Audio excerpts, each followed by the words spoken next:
जय जगन्नाथ सांग माने welcome to my channel Shri Odia blogs. चलतु आमे प्रस्तुत करिबा नड़िया पुर दिया बिरी चाउल पोड़ पिठा। पोड़ पिठा बनैबा पई मु एठारे बेटर रेडी करि सारिछि। 200 ग्राम चाउल रे 100 ग्राम बिरी को नेकी भल भाबे ग्राइंडिंग करिकि बेटर प्रस्तुत करि देछि। किंतु आपण आपणकर क्वांटिटी अनुसार आपण बेटर प्रस्तुत करें। जमीती कि आपण चाउल अधिक परिमाण नेबे किंतु बिरी को कम परिमाण नेबे जहाद्वारा कि बेटर भल भाव में फ्लफी आ स्पंजी हो पारे। बेटर रेडी हो जाइए। आमे किछि सामग्री ऐड करबा बेटर रे। तापरे ऐड करिया पई मु नेछि किछि परिमाण रे चिना बादाम भजा हेतिबा चिना बादाम नेछि। तापरे नेछि गोलमरिच गुजराती रो गुंड को। तापरे नेछि मु किछि परिमाण रे तेजपत्र। तापरे नेछि मु किछि अमाउंट रो बेकिंग सोडा। देन आमे तापरे ऐड करबा चिना बादाम को। तापरे आमे गुजराती आउ गोलमरिच को ऐड करिबा। एबे तेजपत्र को आमे पकेइबा। तापरे आमे बेकिंग सोडा को पकेइबा।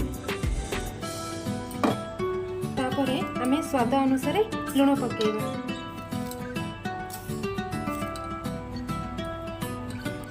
वर्तमान चीनी ऐड करिबा। आपण आपणकर क्वांटिटी अनुसार आपण चीनी पकेइ परिबे। मोर जति क्वांटिटी को से अनुसार चीनी पकाउछि। तापरे आमे भल भाव में बेटर को मिक्स करिबा।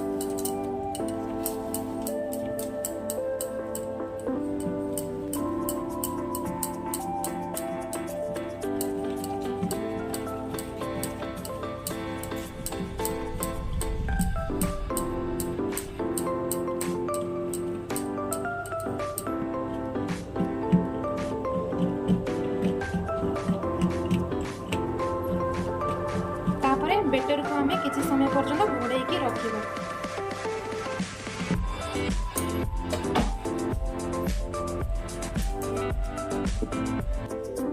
गैस ऑन करिबा।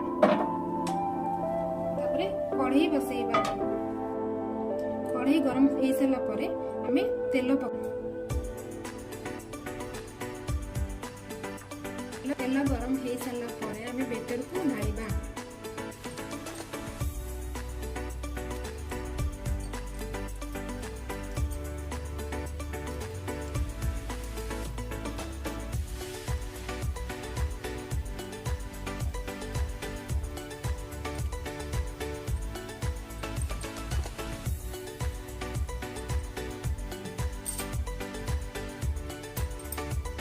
तापरे आमे बनै के रखिथिबा नड़िया पुर को ऐड करबा।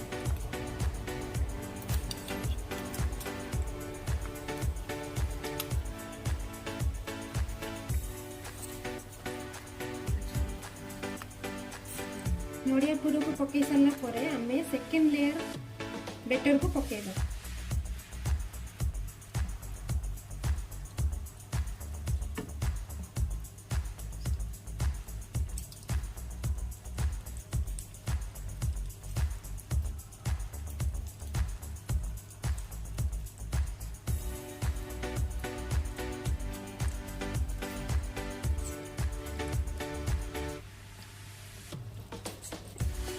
तापरे हमें भलरे चारिपट मिसेकी रखिबा।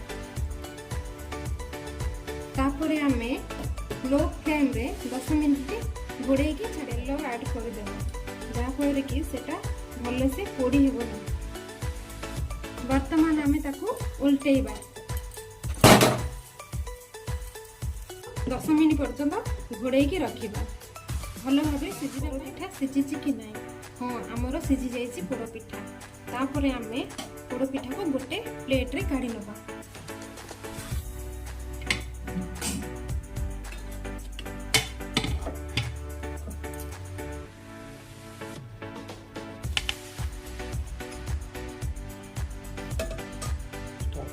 देखंतु वर्तमान आमर प्रस्तुत हो गला नड़िया पुर दिया बिरी चाउल पोड़ पिठा।